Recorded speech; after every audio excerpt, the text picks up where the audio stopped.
जो कभी पहले वृंदावन गया नहीं और आप उससे वृंदावन का एड्रेस पूछ रहे हैं तो महाराज बता पाएगा? वो नहीं बता पाएगा, क्योंकि वो कभी गया ही नहीं है। और अगर जो गया है वो घूम के आया है, वो आपको एक एक चीज बता देगा कि फलानी जगह उतरना, फलानी जगह जाना, फलाने गोरा दाऊ मिलेंगे, फिर वहां से आगे चलोगे तो वहां पे बांके बिहारी जी मिलेंगे। तो सारा नक्शा वो आपको वृंदावन का समझा देगा, क्योंकि वो स्वयं गए हैं। तो भगवान कहते हैं कि शबरी, सबसे पहले मित्रता करना, संग करना संतों का करना, क्योंकि उनके मुखारबिंद से हरि का नाम निकलता ही रहता है। जिनका जिससे प्रेम होता है वो व्यक्ति उसी को याद करता है। संतों का प्रेम है परमात्मा से, परमेश्वर से, राम से, कृष्ण से। वो उन्हीं का सत्संग सुनाएंगे। दूसरी रति मम कथा प्रसंग, जिसकी कथा सुनेंगे तो प्रेम होने लगेगा। बिन जाने नहीं होए प्रतीति, बिन प्रतीति नहीं होए प्रीति, और बिन प्रीति नहीं भगत दृढ़ाई। सबसे पहले महात्माओं के मुखारबिंद से भगवान की कथा सुनने की आदत होनी चाहिए। बिन जाने नहीं होए प्रतीति, वो परिचय कराएंगे पहले भगवान का,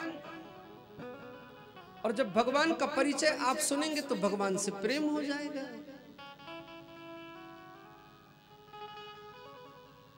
और जिसमें प्रेम हो जाएगा उसके प्रति दृढ़ भक्ति हो जाएगी। और जीवन में जब भक्ति आती है तो महात्मा कहते हैं कि भक्ति के साथ महाराज दो बातें अपने आप और आ जाती हैं। आपके जीवन में भक्ति आई तो लिखा है कि भक्ति विरक्ति भगवत प्रबोधा। भक्ति आई और भक्ति के साथ साथ फिर संसार की ये धीरे धीरे आसक्ति छूट जाती है और विरक्ति आने लगती है। और जैसे जैसे महाराज ये विरक्ति आने लगती है, भगवत प्रबोधा, उस भगवान का धीरे धीरे धीरे धीरे महाराज ज्ञान होने लगता है। भीतर के नेत्र खुलने लगते हैं। हर तरफ वो परमेश्वर दिखाई देता है। भक्ति विरक्ति भगवत प्रबोधा, भगवान का ज्ञान होने लगे तो समझ लेना कि ये जीवन धन्य हो जाए। किसी को देख के दया आ जाए, कोई मुसीबत में हो, कोई परेशानी में हो, उसको देख के आपके आंखों से दो बूंद आंसू के आ जाए तो समझ लेना कि ठाकुर जी का प्रागट्य हो रहा है। क्योंकि संसार में कोई भी एक दूसरे से अलग नहीं है।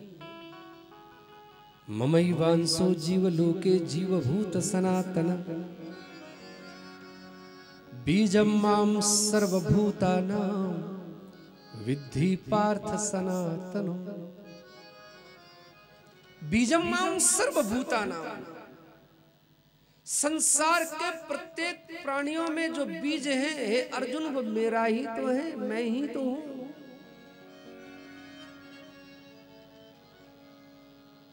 विभिन्न रूपों में विद्यमान अभिन्न जीवात्माएं, जीवात्मा एक दूसरे से अभिन्न दिखाई देती हैं, लेकिन अभिन्न है नहीं, क्योंकि है तो महाराज उसी परमेश्वर की, उसी सागर की बूंद है। आज सूत जी महाराज कहते हैं कि हे प्रिय संतों, भगवान की मंगलमयी कथा का प्रागट्य हुआ महाभारत के उस मैदान से। दोनों ओर सेनाएं खड़ी हैं। और आज भी प्रत्येक मनुष्य के हृदय में दो सेनाएं खड़ी हैं। एक संसार अपनी ओर खींच रहा है और दूसरा महाराज भगवान का भजन अपनी ओर खींच रहा है।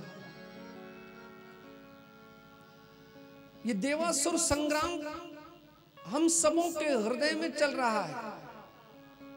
कभी सतोगुण जीत जाते हैं, कभी रजोगुण जीत जाते हैं, और कभी जब क्रोध आ जाता है तो तमोगुण जीत जाता है।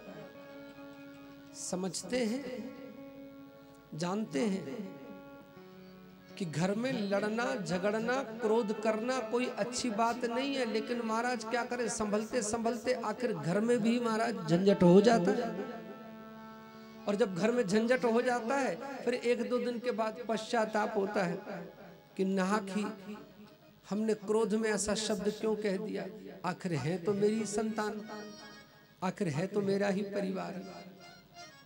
तो उस समय बड़ा पछतावा होता है, पश्चाताप होता है। लेकिन महाराज आवेश में जो करना था वो तो कर दिया। जब ज्ञान होता है तब समझ में आता है कि ओहो कितनी बड़ी मूर्खता कर दी हमने। थोड़े से क्रोध के कारण हमारे परिवार का वातावरण बदल गया, घर का माहौल बदल गया। तो आज उस बात को समझना है कि हृदय में दो सेनाएं लड़ रही हैं। परिवार के सदस्य हम एक हैं, लेकिन किसी बात पे महाराज सहमति नहीं बन पा रही है।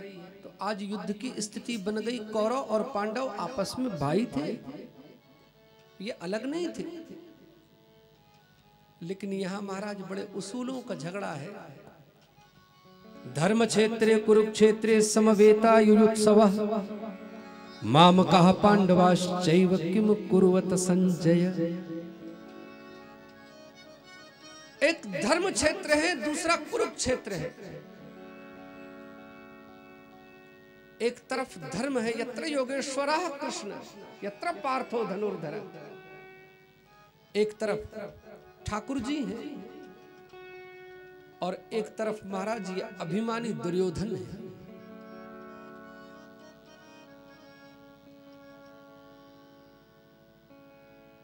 दुर्योधन भी अपना है, अर्जुन भी अपना है, लेकिन आज स्थिति बन गई मानो भगवान महाभारत के माध्यम से ये ज्ञान देना चाहते हैं। धर्म के पक्ष में कभी कभी तो महाराज बड़ा नुकसान उठाना पड़ता है। कुछ लोग कहते हैं कि महाराज जितना भगवान का हम भजन कर रहे हैं उतने ही महाराज बड़ी मुसीबतों में घिरते जा रहे हैं। भगवान जाने कि भगवान कौन सी परीक्षा ले रहा है। तो समझ लेना भगवान उसी की कठिन परीक्षा लेता है महाराज जो विद्यार्थी बड़ा योग्य होता है। मूर्खों को बड़े सरल महाराज प्रश्न दिए जाते हैं। कठिन क्वेश्चन का आंसर तो वही दे सकता है जो बहुत पढ़ा लिखा हो, जो गंभीर हो। अगर कभी जीवन में तकलीफ के दिन आए तो कभी ऐसा कहना मत, ये समझ लेना कि आप बड़े योग्य विद्यार्थी हैं साहब, इसीलिए भगवान ने आपको थोड़ा से कठिन प्रश्न दे दिए हैं। लेकिन ये कठिन प्रश्नों से आप पार हो जाएंगे, घबराना मत। आपकी ठाकुर जी परीक्षा ले रहे हैं क्योंकि आप योग्य हैं ना, आप अयोग्य नहीं है। अयोग्य व्यक्ति क्या परीक्षा देगा? जो कभी पढ़ा लिखा ही नहीं है तो महाराज वो पेपर देगा क्या? वो नहीं देगा। आज दोनों ओर से सेनाएं खड़ी, भगवान के इशारे से भीम ने दोनों जंघाएं तोड़ दी हैं। ये कराहता हुआ रणभूमि में दुर्योधन कमर टूट चुकी है, कटी से उठ के खड़ा नहीं हो सकता। इतने में इसका एक मित्र आ गया, अश्वत्थामा। अश्वत्थामा ने कहा कि कहो दुर्योधन, मैं तुम्हारी क्या मदद करूं? तुम कहो तो इन सोते हुए पांडवों का सिर काट के तुम्हारे चरणों में रख दूं। अधर्मी को तो अधर्मी की बात अच्छी लगती है महाराज, इसे मित्र नहीं कहा जा सकता। जीवन में मित्र वो हो जो अपने मित्र को महाराज सही राह दिखाए।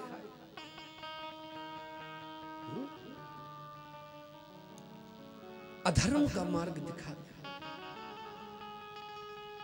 और ये दुर्योधन कहता है तो क्या मित्र ऐसा हो सकता है? कहा हाँ, अगर तुम्हारी आज्ञा हो तो आज सोते हुए इन पांडवों का सिर काट के मैं तुम्हारे चरणों में रख दूं।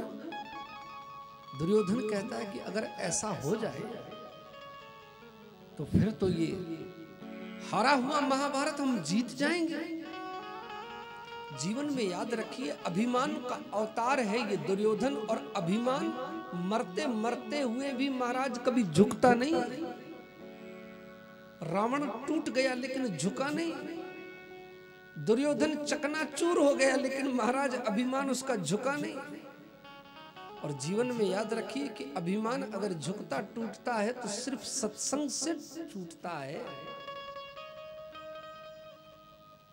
किसी महात्मा का सिर पे हाथ हो जाए तो महाराज दुर्बुद्धि सुबुद्धि में बदल जाएगा, अन्यथा बड़ा कठिन है। गोस्वामी जी ने लिखा है कि मिटे न मलिन स्वभाव अभंग।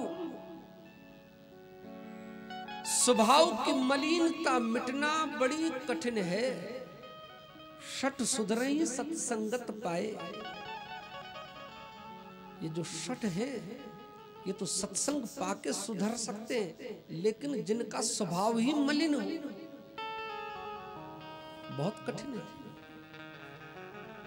दुर्योधन ने कहा कि मित्र जो तू कह रहा है वो वैसा कर देगा। अश्वत्थामा कहता है कि मित्र तू मुझे आज्ञा तो दे, फिर देख मैं तेरी बात मानता हूं कि नहीं। दुर्योधन ने कहा कि जाओ, अगर ऐसी बात है तो पांडवों का सिर काट के ले आ। आज ठाकुर जी जानते थे महाराज भगवान से क्या बात छिपी। जिस शिविर में पांडव सोया करते थे वहां से इन पांडवों को हटा के पांडवों के पुत्रों को सुला दिया, और सोते हुए पांडव पुत्रों को पांडव समझ के महाराज इस अश्वत्थामा ने पांचों पुत्रों के सिर धड़ से अलग कर दिया और पहुंच गया दुर्योधन के पास। दुर्योधन तू शंख बजा दे, तू विजयी हो गया, महाभारत का विजेता बन गया। देख तेरे सामने 5 पांडवों के सिर काट के मैं ले आया। दुर्योधन ने कहा कि मैं भीम का सिर हाथ में लेके देखना चाहता हूं। अगर सचमुच में अगर ये पांडव है तो अश्वत्थामा तुमने बहुत बड़ा काम कर दिया मेरा। और जैसे ही भीम का सिर हाथ में लेके दबाया महाराज ये सिर फूट गया, और जैसे ही सिर फूटा बहुत विलाप करता हुआ ये दुर्योधन रो के कहता है कि अरे अत्याचारी अधर्मी पापी, ये तूने क्या किया? ये पांडव नहीं, ये तो पांडव के पुत्र हैं, तुमने पांडव के पुत्रों की हत्या कर दी। अरे मेरे परिवार में यही तो बीज बचे थे। आज कराहता हुआ महाराज उस रणांगण में अपने प्राण छोड़ बैठा ये दुर्योधन। जैसे ही द्रौपदी महारानी ने प्रातः प्रवेश किया शिविर में, 5-5 पुत्रों के शव देखे। धड़ तो है लेकिन सिर नहीं है। आज पछाड़ कती हुई रोती हुई महाराज बेहोश होके गिर पड़ी। आज ऐसी चित्कार निकलने लगी कि सारे पांडव दौड़ पड़े शिविर की तरफ। पांडवों के शिविर में मातम छा गया। अर्जुन दौड़े, पीछे पीछे भगवान दौड़ पड़े। बहुत सहारा देकर द्रौपदी को संभाला द्रौपदी। इतने में अर्जुन ने संकल्प किया कि प्रिया, जिसने तेरे पुत्रों का वध किया है अभी तेरे समक्ष में प्रस्तुत करता हूं, उसका सिर काट के उसके रक्त से अपने बाल धोना, तब ये बाल बांधना। आज संकल्प करके जैसे ही रथ में चढ़ा, भगवान समझ गए कि अर्जुन बहुत क्रोध में है। भगवान साथ में चढ़ गए। अश्वत्थामा दौड़, आगे आगे अश्वत्थामा, पीछे पीछे अर्जुन का रथ। हड़बड़ाहट में महाराज इसे कुछ समझ में नहीं आया। इसने ब्रह्मास्त्र का प्रयोग कर दिया। जैसे ही ब्रह्मास्त्र का प्रयोग कर दिया तो महाराज यहां पूरी पृथ्वी पे हाहाकार मच गया। भगवान ने कहा अर्जुन, अपने प्रिय गुरुदेव द्रोणाचार्य के तुम प्रिय शिष्य थे, उन्होंने तुम्हें ब्रह्मास्त्र चलाना भी सिखाया है, ब्रह्मास्त्र को उतारना भी सिखाया है। ये अश्वत्थामा गुरुदेव द्रोणाचार्य का पुत्र है, ये ब्रह्मास्त्र चलाना तो जानता है लेकिन उतारना नहीं जानता। इस सृष्टि में महाप्रलय हो जाएगी, तुम भी ब्रह्मास्त्र का प्रयोग करो। और जैसे ही ब्रह्मास्त्र का प्रयोग किया, आज ब्रह्मास्त्र को शांत करके पकड़ के नीचे उतार लिया और दौड़ा के महाराज पशु की तरह इस अश्वत्थामा को बांध दिया। घसीटते हुए रथ से द्रौपदी महारानी के समक्ष उठा के फेंक दिया।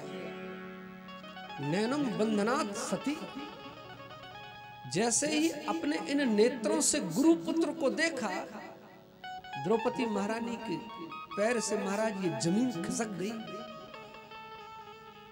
इतना बड़ा कुकृत्य करने वाला कोई और नहीं, ये गुरुपुत्र निकला। न जाने कितने बार हमने मस्तक पे चंदन तिलक लगा के, अक्षत लगा के, न जाने कितने बार दक्षिणा दे के हम प्रणत हुए, इतना घिनौना काम किया गुरुपुत्र ने। लेकिन आर्यवर्त की नारी है महाराज जी, माओ का हृदय बड़ा कोमल होता है। आज जैसे ही क्रोध में तमतमाता हुआ भीम गदा लेके आगे बढ़ा, द्रौपदी महारानी बड़े उच्च स्वर में बोल पड़ी, मुचता मुचता मेष ब्राह्मणो नितराम गुरु,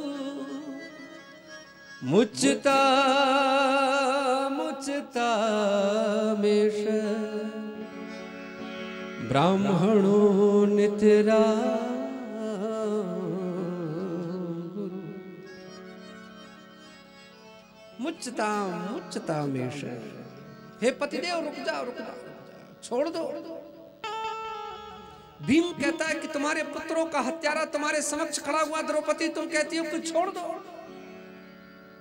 युधिष्ठिर कहता है कि हाँ भीम छोड़ दे। क्यों छोड़ दे?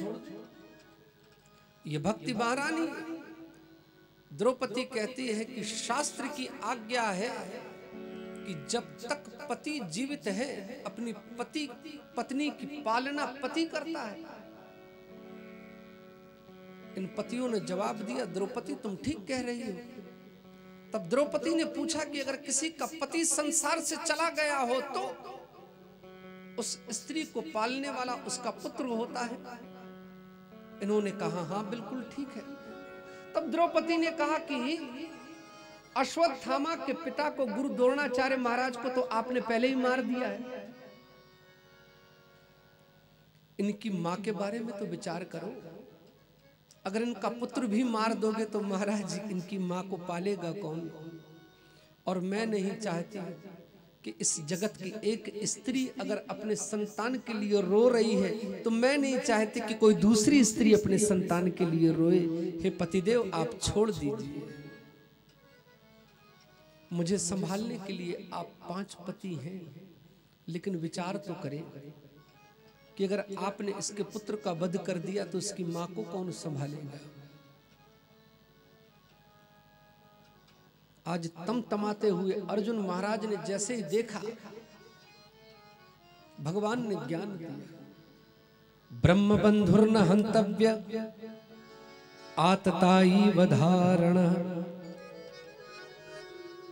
ब्राह्मण का वध नहीं होना चाहिए, ब्राह्मण सर्वथा ही वध करने योग्य नहीं है। आतताई वधारण, लेकिन जो आतताई का काम करे, जो आतंकवाद का काम करे महाराज, उसे छोड़ना भी नहीं चाहिए। भगवान कहते हैं कि दोनों बातें मैं कह रहा हूं। ब्रह्म बंधुर न हंतव्य, ब्राह्मण सर्वथा ही पूजनीय है, वंदनीय है, लेकिन आतताई वधारण, जो आतताई का काम करे उसे छोड़ना भी नहीं चाहिए। अर्जुन दोनों बातें मैं कह रहा हूं, अब अपनी समझदारी से मेरी दोनों बातें तुम पूरी करो। अर्जुन समझ गए, मस्तक पे लगी हुई इस मणि को कटार से खींच लिया, जगह जगह से केश कर्तन करके महाराज धक्का मारा, गांव से बाहर निकाल दिया। आज जैसे ही धक्का लगा, गांव से बाहर कर दिया, बस ब्राह्मण का वध हो गया। कल तक निकला करते थे तो महाराज पूरी समाज कहती थी कि गुरुदेव चरण स्पर्श, गुरुदेव पाव लागू। आज निकले तो लोगों ने मुंह फेर लिया, महाराज ब्राह्मण का वध हो गया। पद से च्युत कर लेना, धन से हरण कर देना, धक्का मार के गांव से बाहर निकाल देना, बस यही ब्राह्मण का वध है। अश्वत्थामा को यह सहन नहीं हुआ। आज जैसे ही धक्का मार के अर्जुन ने गांव से बाहर कर दिया अश्वत्थामा को, ये क्रोध में तमतमाता हुआ मन में विचार करता है कि अभी पांडवों का अंतिम बीज इस उत्तरा के गर्भ में पल रहा है। हे पांडव, मैं भी संकल्प लेता हूं कि मैं तुम लोगों को निर्बीज कर दूंगा। आज यूं महाराज विचार करके अश्वत्थामा ने उत्तरा के गर्भ का अनुसंधान करके पुनः ब्रह्मास्त्र छोड़ा, और जैसे ही ब्रह्मास्त्र छोड़ा तो महाराज की द्रौपदी, ये उत्तरा महारानी दौड़ पड़ी और ठाकुर जी को पुकारने लगे, पाहि पाहि महायोगिन देव देव जगतपते, पाहि माम रक्ष माम। भगवान मुस्कुरा के कहते हैं कि कैसी छत्राणी है तुम, छत्री हो के अस्त्र शस्त्र से डर के मेरी तरफ दौड़ती हुई तो भागी। ये उत्तरा कहती है कि सरकार अस्त्र शस्त्र से नहीं डरती, मैं छत्री हूं, मैं डरती हूं आपके सम्मान से, कहीं ये संसार ये ना कहे कि भगवान जिसके पक्ष में खड़े हो जाते हैं महाराज तो भक्तों का ऐसे ही नाश होता है। मैं तो आपकी इज्जत के लिए डर रही हूं। आज भगवान चक्र सुदर्शन लिए हुए आज उत्तरा महारानी के गर्भ में प्रवेश कर गए। उस बालक के भाग्य को क्या सराहिए, जिसने मां के गर्भ में ही भगवान के दर्शन कर लिए। इस महाराज परीक्षित को गर्भ में ही ठाकुर जी के दर्शन हो गए। उत्तरा महारानी के गर्भ की भगवान ने रक्षा की।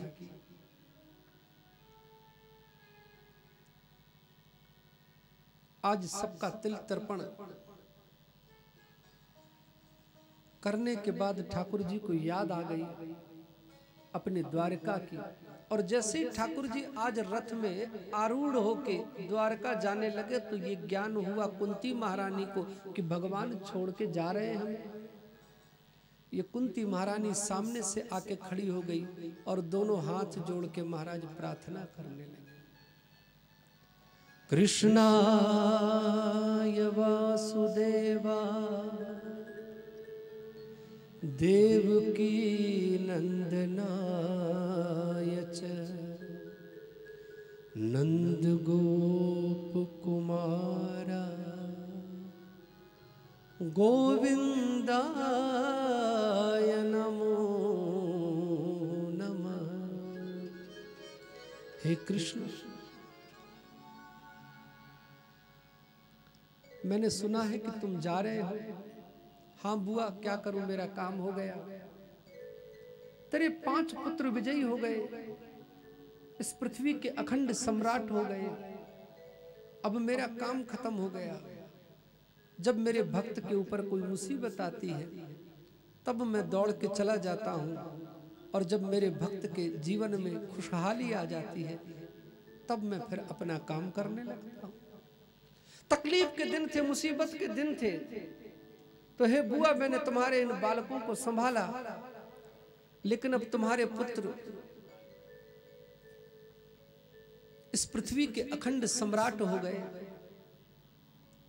अब तो मुझे जाने की आज्ञा दो, अब तो मेरा काम खत्म। ये कुंती बुआ कहती है कि हे कृष्ण मैं जानती हूं, इसीलिए ही तो आपसे प्रार्थना कर रही हूं। कृष्ण मैं तुमको बहुत पहले से जानती हूं कि तुमने कभी जीवन में एक बार अगर कोई संकल्प कर लिया तो किसी के रोके हुए रुकते तो हो नहीं। तो इसलिए हे कृष्ण मैंने तुम्हारी आराधना ही यही की। क्या? कृष्णाय वासुदेवाय देवकी नंदनाय च। जब तुम्हारा जन्म हुआ तो तुम बाबा वसुदेव और मैया देवकी को छोड़ के गोकुल में चले गए। नंद गोप कुमार आए, ये बेचारे छोटे छोटे नंद के गोप जो तुम्हारे मित्र थे, जो तुम्हारे सखा थे, जो तुम्हारा ही जीवन में बस तुमको देख के ही जीते थे, जिनके प्राण थे, हे कृष्ण तुमने उन्हें भी छोड़ दिया और तुम मथुरा चले गए। और तो और तुम्हारा नाम जो गोविंद रखा, वो गौएं बेचारी तुम्हें देखती रही, लेकिन इन गौओं पे भी तुम्हें तरस नहीं आया। हे कृष्ण इन गौओं को भी तुम रोता हुआ छोड़ के मथुरा चले गए। और जब हमें पता है कि इतने रोके हुए लोगों से तुम नहीं रुके, तो आज ये तेरी बुआ तुझे क्या रोक लेगी? हमें तो पता है कि तू आज का नहीं है, तू तो जन्म का जिद्दी है। तू एक बार संकल्प करे भला तेरे को कौन रोकेगा। लेकिन जाते जाते कम से कम मेरी एक बात तो मान ले। भगवान कहते हैं तो बुआ बताओ क्या चाहिए। आज ये कुंती बुआ कहती है कि हे कृष्ण मुझे एक वरदान देते हुए जाओ। पहले तो भगवान कहते हैं कि तुम्हारे पुत्र इस पृथ्वी के अखंड सम्राट हो गए हैं, उसकी मां को अभी कुछ चाहिए। ये कुंती बुआ कहती है कि हाँ चाहिए, इसीलिए तो कृष्ण मांग रही हूं, देना पड़ेगा। अच्छा बुआ मांगो। विपदः सन्तु नः शश्वत् तत्र तत्र जगद्गुरु भवतु दर्शनं यस्य अपुनर्भो दर्शनं। हे कृष्ण अगर तुम जाना चाहते हो तो चले जाओ, लेकिन अपनी बुआ को ये वरदान दो कि मेरे एक एक पैर में मुसीबत आ जाए। अरे बुआ तुम पागल हो गई हो क्या? ऐसा कोई वरदान मांगता है? तुम्हारे जीवन में भी सुख के दिन आए हैं और बुआ तू कहती है कि मेरे एक एक पग में एक एक मुसीबत आए। कोई मुसीबत मांगने की चीज है? रोज सुबह उठ के खड़े हो महाराज, एक आध कोई समाचार अपने आप आ जाता है, ये मांगने की चीज थोड़ी है। और कृष्ण कहते हैं कि हे बुआ मैंने तो देखा है कि बचपन से तूने इन बालकों को कैसे पाला। कभी लाक्षागृह में जलाया गया, कभी तेरे बालकों को जहर दिया गया, बेचारे पांडु चले गए। किस मुसीबत से तुमने इन बालकों को बड़ा किया। और अब जब तुम्हारे जीवन के अंदर हे बुआ इतने अच्छे दिन आए हैं, तो तू कहती है कि मेरे एक एक पग पर मुसीबत आए। हाँ कृष्ण मैं यही चाहती हूँ। ऐसा क्यों चाहती हूँ? क्योंकि मैं जानती हूं कि हे कृष्ण तू इतना दयालु है। अगर कोई भक्त तुझे रो के पुकारे तो गया हुआ कृष्ण तू लौट के आ जाता है। और जब मेरे एक एक पैर पे मुसीबत आएगी, पग पग पर विपत्ति आएगी, तो हे कृष्ण मैं रोऊंगी और तुम्हें बुलाऊंगी और तू गया हुआ कृष्ण फिर लौट के आएगा। तू समझता क्यों नहीं है? मैं तुझे जाना नहीं देना चाहती। मैं क्या करूंगी ये सोने के बड़े बड़े महल भोग के, जहां मेरा ठाकुर नहीं है, ऐसी संपत्ति में आग लगे। हे कृष्ण मैं क्या करूंगी? हे ठाकुर जहां तू है बस वही तो जीवन की संपत्ति है, और जहां तू नहीं तो वहां काहे की संपत्ति है। जहां सुमति वहां संपत्ति नाना, जहां कुमति तहां विपत्ति निदाना। जहां सुमति है महाराज वहीं तो संपत्ति, और जहां सुमति नहीं है, जहां कुमति है महाराज वहां संपत्ति का क्या काम। अरे कृष्ण अगर जीवन की इतनी बड़ी ऊंचाइयां तूने दे दी मेरे बालकों को, और उस ऊंचाई पे अगर हम खड़े रहे और साथ देने वाला मेरा भगवान ना हो तो क्या करें ऐसी ऊंचाई का। हे कृष्ण मैं चाहती हूं कि छोड़ के मत जा, और अगर जाना ही चाहता है तो अपने बुआ को वरदान दे दे। क्यों? नमो किंचन वित्ताय निवृत्त गुणवृत्तये आत्मा रामाय शांताय कैवल्यपतये नमः। अकिंचनों का धन है तू, गरीबों का पैसा है, गरीबों की तू दौलत है, गरीबों का तू धन है। हे कृष्ण, जिसने जीवन में तुम्हारे अलावा और कुछ भी नहीं चाहा, उनकी संपत्ति है कृष्ण। नमो किंचन वित्ताय निवृत्त गुण वृत्तये आत्मा रामाय शांताय कैवल्य पतये नमः। हे मोक्ष के प्रदाता, जहां तू है वहीं संसार की मुक्ति है, और जहां तू नहीं है मेरे प्यारे, वहां जीवन में आसक्ति है, वहां बंधन है, वहां दुख है, वहां मुसीबत है, वहां परेशानी है। हे कृष्ण, तू मुझे मुक्त कर दे। नमो किंचन वित्ताय निवृत्त गुण वृत्तये आत्मा रामाय शांताय कैवल्य पतये नमः। हे मोक्ष के प्रदाता, इस संसार से मुझे उबार ले। आज कुंती बुआ ने ऐसी प्रार्थना की, भगवान पिघल पिघल गए। महाराज, जीवन में जिसको बोलना आता है महाराज, वो भगवान को भी रोक लेता है। जीवन में बोलना आना चाहिए। और कुछ लोग संसार में महाराज ऐसा बोलते हैं कि बना बनाया काम बिगाड़ देते हैं। जीवन में बोलने की तो कला है, बोलने का तो अभ्यास है। जीवन में बालक 2 वर्ष 3 वर्ष की उम्र में बोलना सीखता है, लेकिन कब क्या बोलना चाहिए, कितना बोलना चाहिए, कैसा बोलना चाहिए, ये उसे ज्ञान नहीं होता।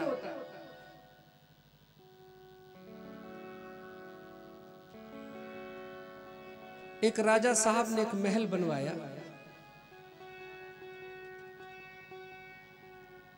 उस महल को देखने के लिए गांव के सब लोग गए,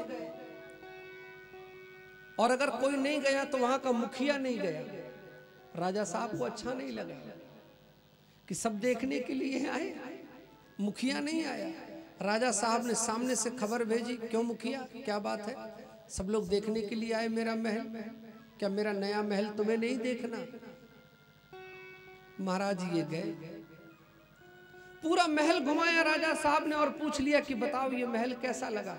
तो कहा राजा साहब, महल तो आपने बहुत अच्छा बनाया है, लेकिन महल का दरवाजा इतना छोटा है।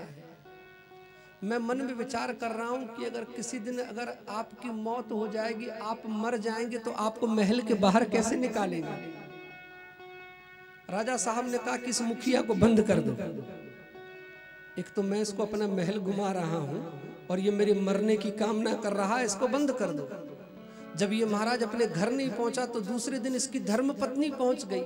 राजा साहब, वो हमारे स्वामी जी कल महल देखने के लिए आए थे। तो राजा साहब कहते कि तुम्हारे स्वामी जी को बोलने का तो बिल्कुल भी ढंग नहीं है, ऐसा क्या बोल दिया हमारे स्वामी जी ने? तो कहा कि मैं उसको अपना हाथ पकड़ के पूरा महल घुमा रहा था, तो तुम्हारा स्वामी कहता कि राजा अगर कभी मर जाओगे तो आपको बाहर कैसे निकालेंगे, ऐसा बोलना चाहिए। तो उनकी पत्नी कहती कि राजा साहब पुराने आदमी हैं, बेचारे सियाने हैं, ज्यादा दिमाग चला नहीं बेचारे, इसीलिए उन्होंने ऐसा कह दिया। अरे अगर आप नहीं निकलेंगे राजा साहब तो आपको काट पीट के बाहर निकाल देंगे, और क्या। राजा साहब का और पारा चढ़ गया। राजा ने कहा कि इसको भी उठा के बंद कर दो महाराज। अब तीसरे दिन लड़का पहुंचा, कहा महाराज हमारे माता पिता दोनों आए हुए थे। राजा साहब ने कहा कि तुम्हारे माता पिता हैं कि तमाशा है, उनको तो बोलने का ढंग नहीं है। तुम्हारे पिता कहते हैं कि अगर मैं मर जाऊंगा तो बाहर कैसे निकालेंगे? तुम्हारी माँ तो उनसे 2 हाथ आगे है, कहती कि राजा साहब को काट पीट के बाहर निकालेंगे, ऐसा बोलना चाहिए। लड़का कहता है कि साहब छोड़ दीजिए राजा साहब इनको, ये बेचारे पढ़े लिखे तो है नहीं, पुराने आदमी हैं, आप इतने बड़े राजा हैं, आपको बाहर निकालने की क्या जरूरत है? सरकार आपको अंदर ही फूंक दिया जाएगा।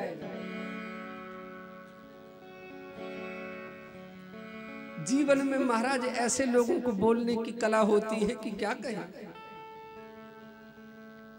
राजा साहब परेशान है। आज जीवन में बोलना आना चाहिए तो कुंती के जैसे गए हुए भगवान लौट के आ गए।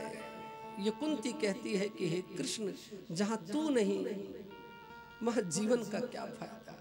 आज भगवान जाते हुए भी लौट के आ गए, और जैसे ही लौट के आ गए तो महाराज राजमहल में मन में विचार कर रहे, अच्छा किया बुआ तूने, अगर मैं चला जाता तो बड़ा महत्वपूर्ण कार्य मुझसे छूट जाता।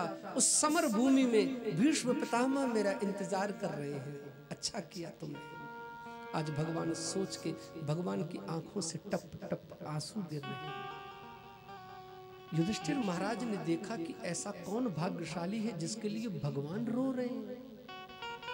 भगवान को खाता हुआ देखा, भगवान को नहाता हुआ देखा, भगवान को युद्ध करता हुआ देखा, भगवान को हंसता हुआ देखा, लेकिन भगवान को रोता हुआ पहली बार देख रहा हूं। भगवान भी रोते हैं, और अगर भगवान रो रहे हैं तो ऐसा कौन भाग्यशाली है जिसके लिए मेरा ठाकुर रो रहा है।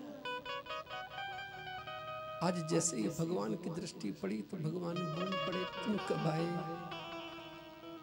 ये युधिष्ठिर कहते हैं कि महाराज मैं तो बहुत देर से देख रहा हूं, और मन ही मन विचार कर रहा हूं कि ऐसा कौन भाग्यशाली है कि ठाकुर जी आप रो रहे हैं जिसके लिए। आज भगवान कहते कि मुझे भीष्म पितामह की याद आ रही है। उस वृद्ध पितामह ने अपने एक वचन निभाने के लिए अपना पूरा जीवन दांव पे लगा दिया। मानो भगवान ये जीवन में संदेश देना चाहते कि कभी भी जीवन में किसी को वचन देना महाराज तो 3 बार जरूर सोचना। बिना सोचे हुए कभी जीवन में किसी को वचन नहीं देना चाहिए।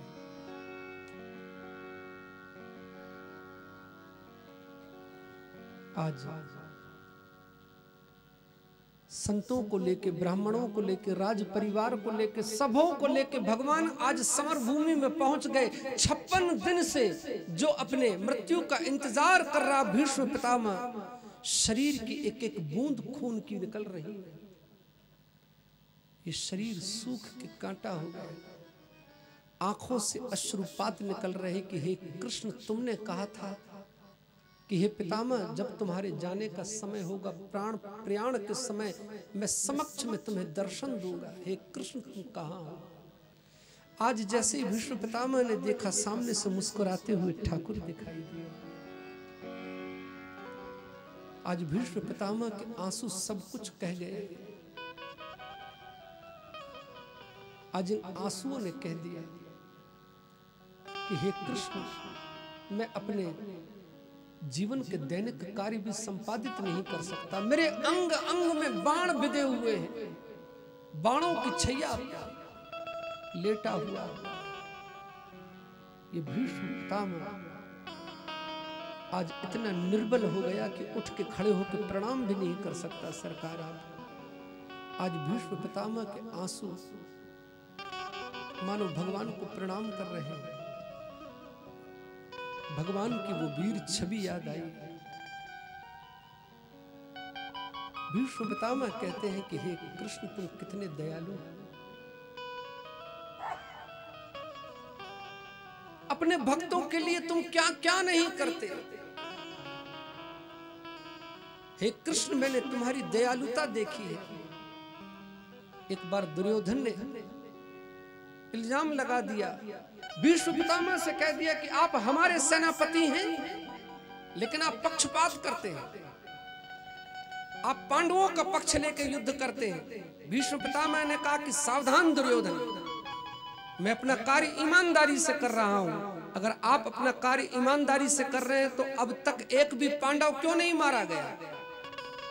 भीष्म पितामह ने महाराज हाथ उठा के प्रतिज्ञा कर दी, अगर दुर्योधन ऐसी बात है तो यह भीष्म प्रतिज्ञा है कि कल के दिन एक पांडव जरूर मारा जाएगा।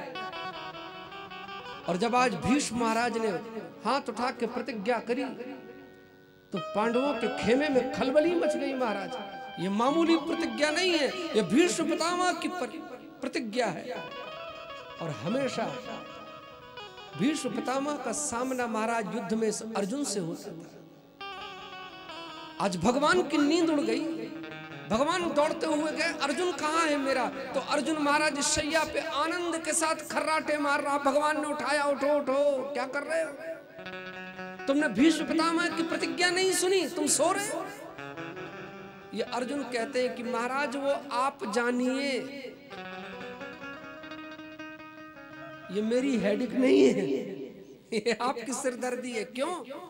क्योंकि जब ये महाभारत का युद्ध शुरू हो रहा था तब आप ही ने तो गीता का मुझे उपदेश दिया, और जब मैंने कहा कि सरकार मुझे कुछ समझ में नहीं आ रहा तब आपने अंतिम में एक श्लोक सुनाया, सर्वधर्मान परित्यज्य मामेकम शरणम व्रज अहम त्वा सर्व पापेभ्यो मोक्षयिष्यामि मा शुचय। अर्जुन तू एक काम कर, अपने आप को मेरे चरणों में डाल दे और फिर मेरी जिम्मेदारी। तो अर्जुन कहते कि उस दिन से मैंने अपना जीवन आपके चरणों में रख दिया, अब कल क्या होगा महाराज ये बैठ के आप सोचिए और मेरा कंबल लाइए, मैं आनंद से सो, अब कल देखेंगे क्या होगा। भगवान की नींद उड़ गई। आज जब महाराज दूसरे दिन समर भूमि में भीष्म पितामह का युद्ध देखने लायक, जैसे ही प्रत्यंचा चढ़ा के धनुष पे बाण छोड़ते, 1 से 10, 10 से 100, 100 से 1000 होके ऐसा घनघोर बारिश होने लगी बाणों की। और जैसे ही महाराज अर्जुन के वक्ष से बाण टकराता और यहाँ भगवान के हाथ से घोड़ों की रास छूट जाती, पावर। भगवान को देख के आज अर्जुन कहते क्या कर रहे हैं आप? भगवान पलट के देखते हैं, क्या करूं अर्जुन, स्वभाव से बड़ा लाचार हूं मैं। जब भी कोई तीर मेरे भक्त के हृदय से टकराता है दर्द मुझे होता है। हे अर्जुन तुझे कुछ हुआ तो नहीं? ये अर्जुन कहते कि सरकार कैसे हो सकता है, जिसका रथ आप संभालने वाले हैं महाराज, उसे क्या होने वाला, आप घोड़ों की रास संभालिए। आज जब देखा भगवान ने कि भीष्म पितामह के बाणों की बारिश रुकने वाली नहीं है, तब रथ चक्र से कूद पड़े। स्वनिगमम मत प्रतिज्ञा ऋतुमर्धकरितुं अप्लवप्लुतो रथस्थ। स्वनिगमहाय प्रतिज्ञा अवप्लुतो रथस्थ। जैसे किसी हिरण के ऊपर सिंह कूद पड़ता है, आज वैसे ही इस रथ से भगवान कूद पड़े। पृथ्वी पड़े हुए इस चक्र को चक्र सुदर्शन की तरफ दौड़ाते हुए महाराज भीष्म पितामह की तरफ आए। रथ चक्र को घुमाते हुए जैसे ही भीष्म पितामह के समक्ष पहुंचे, भीष्म पितामह ने देखा कि भगवान मेरी ओर आ रहे हैं। एक तरफ तो उतार दिया महाराज इस धनुष को और दूसरी तरफ उतार दिया इस तुणीर को। दोनों हाथ जोड़ के भीष्म पितामह कहते कि हे कृष्ण ये तूने क्या कर दिया?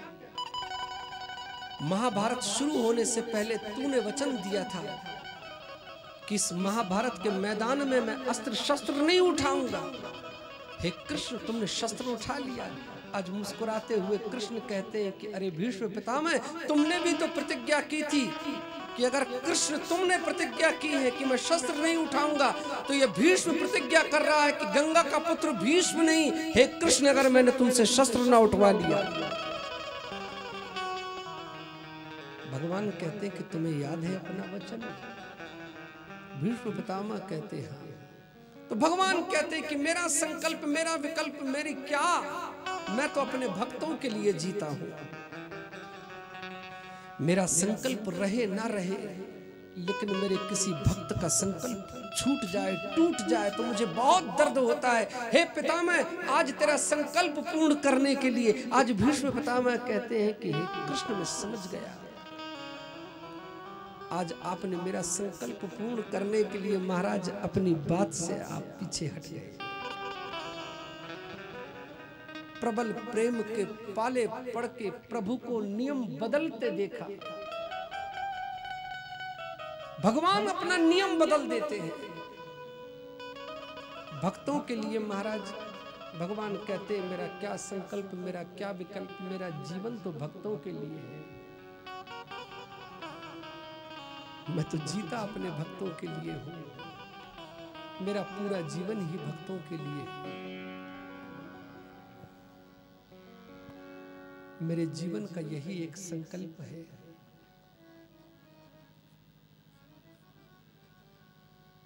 आचार्य कहते हैं कि राजन,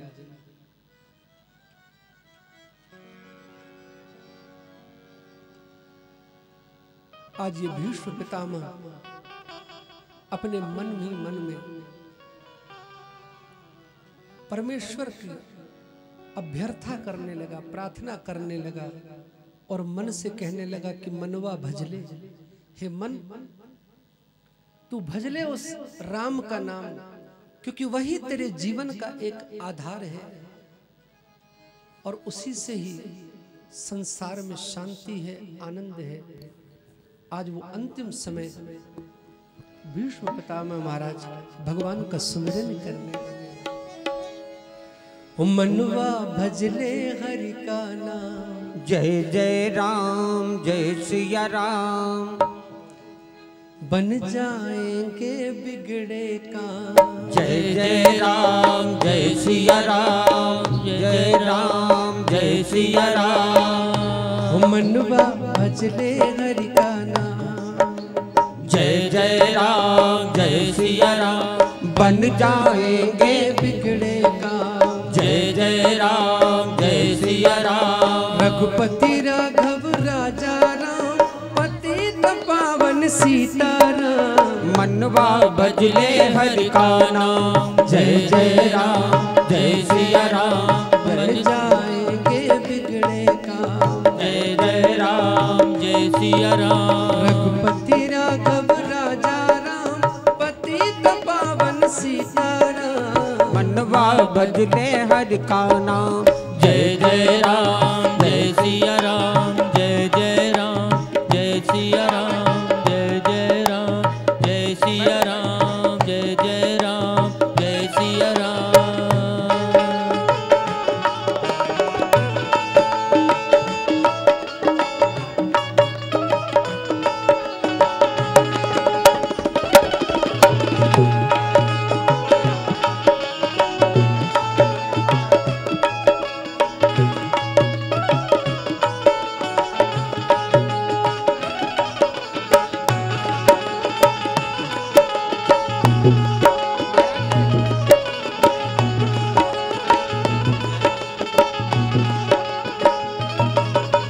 हाथ तमूरा लेकर तार, जय जय राम जय सिया राम, सुमिरन कर ले दीन दयाल। जय जय राम जय सिया राम, प्रातः पूजन वंदन शाम, जय जय राम जय सिया राम। प्रातः पूजन वंदन शाम, राम भजन नहीं लागे दाम। जन्मा भजले हरि का नाम, जय जय राम जय सिया राम, जाएंगे बिगड़े काम।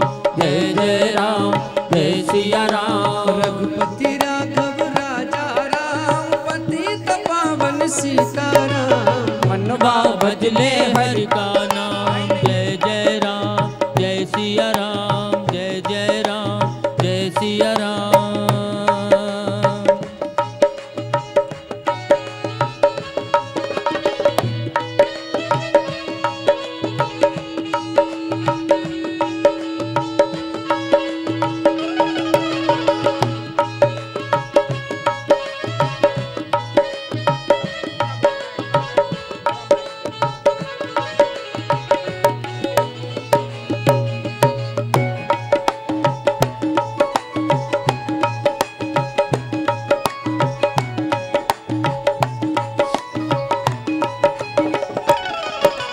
प्रभु चरणों का करके ध्यान, जय जय राम जय सिया राम, मन इच्छा पाए वरदान। जय जय राम जय सिया राम। वो गिरतों को लेता ताम, परम दयालु दाता राम। मनवा भजले हरि का नाम, जय जय राम जय सिया राम, बनवाएंगे बिगड़े काम। जय जय राम जय सिया राम। रघुपति राघव राजा राम, पतित पावन सीताराम। मनवा भजले हरि का नाम, जय जय राम जय सिया राम, जय जय राम जय सिया राम, जय जय राम जय सिया राम, जय जय राम जय सिया राम, जय जय राम जय सिया राम।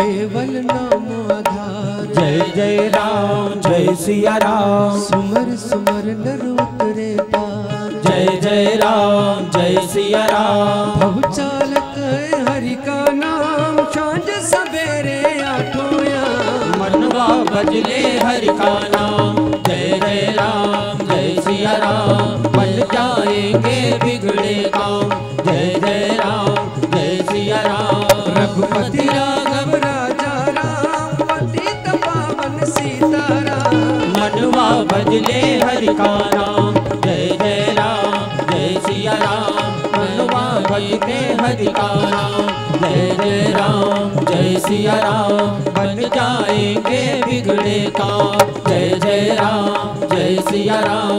जय जय राम जय सिया राम, जय जय राम जय सिया राम। जय जय राम जय सिया जय जय गोपाल जय जय गोविंद, जय जय गोपाल जय जय गोविंद। जय जय गोपाल जय जय गोविंद, जय जय गोपाल जय जय गोविंद। जय जय गोपाल जय जय गोविंद, जय जय गोपाल जय जय। राधा रमण हरि गोविंद जय जय। गोविंद, जय जय गोपाल जय जय। राधा रमण हरि गोविंद जय जय। राधा रमण हरि गोविंद जय जय। हरि बोल हरि बोल हरि हरि हरि बोल। हरि बोल हरि बोल हरि हरि हरि बोल। हरि बोल हरि बोल हरि हरि हरि बोल। हरि बोल हरि बोल हरि हरि हरि बोल। हरि बोल हरि बोल हरि हरि हरि बोल। हरि बोल हरि बोल हरि हरि हरि बोल। हरि बोल हरि बोल हरि हरि हरि बोल। हरि बोल हरि बोल हरि हरि हरि बोल। हरि बोल हरि बोल हरि बोल हरि हरि हरि बोल। हरि बोल हरि बोल हरि हरि हरि बोल।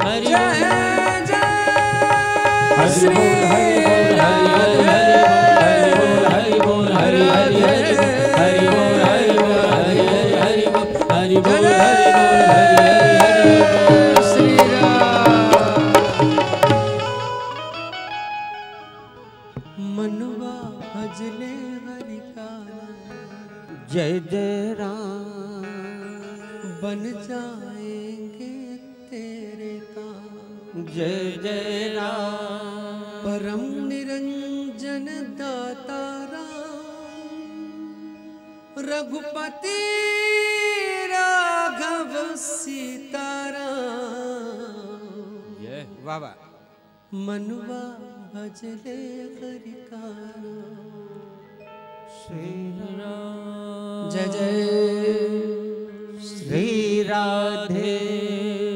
आज भगवान के वीर स्वरूप का ध्यान करके भीष्म पितामह ने अपनी देह का विसर्जन किया। आचार्य कहते हैं कि राजन,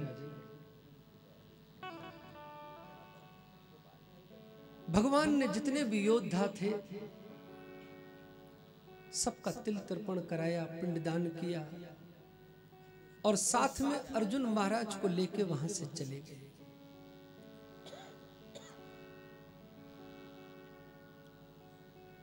समय पूर्ण हुआ, उत्तरा महारानी के गर्भ से बालक का जन्म हुआ। ब्राह्मणों ने जब जन्मांक बनाया तब ब्राह्मणों ने महाराज युधिष्ठिर से कहा कि महाराज, तुम्हारा ये जो पौत्र है ये बड़ा धैर्यवान है, शीलवान है, दयावान है, प्रजापालक है, बड़ा बलशाली होगा, बड़ा गुणवान होगा, बड़ा तेजस्वी होगा, समस्त गुणों की खान है ये बालक। लेकिन इस बालक के जन्मांक में एक दोष है। इस बालक की मृत्यु एक ब्राह्मण के श्राप से हो गई। आज जैसे ही महाराज युधिष्ठिर ने सुना, आंखों से आंसू आ गए। क्या मेरे परिवार में ऐसा बालक पैदा हो गया महाराज जो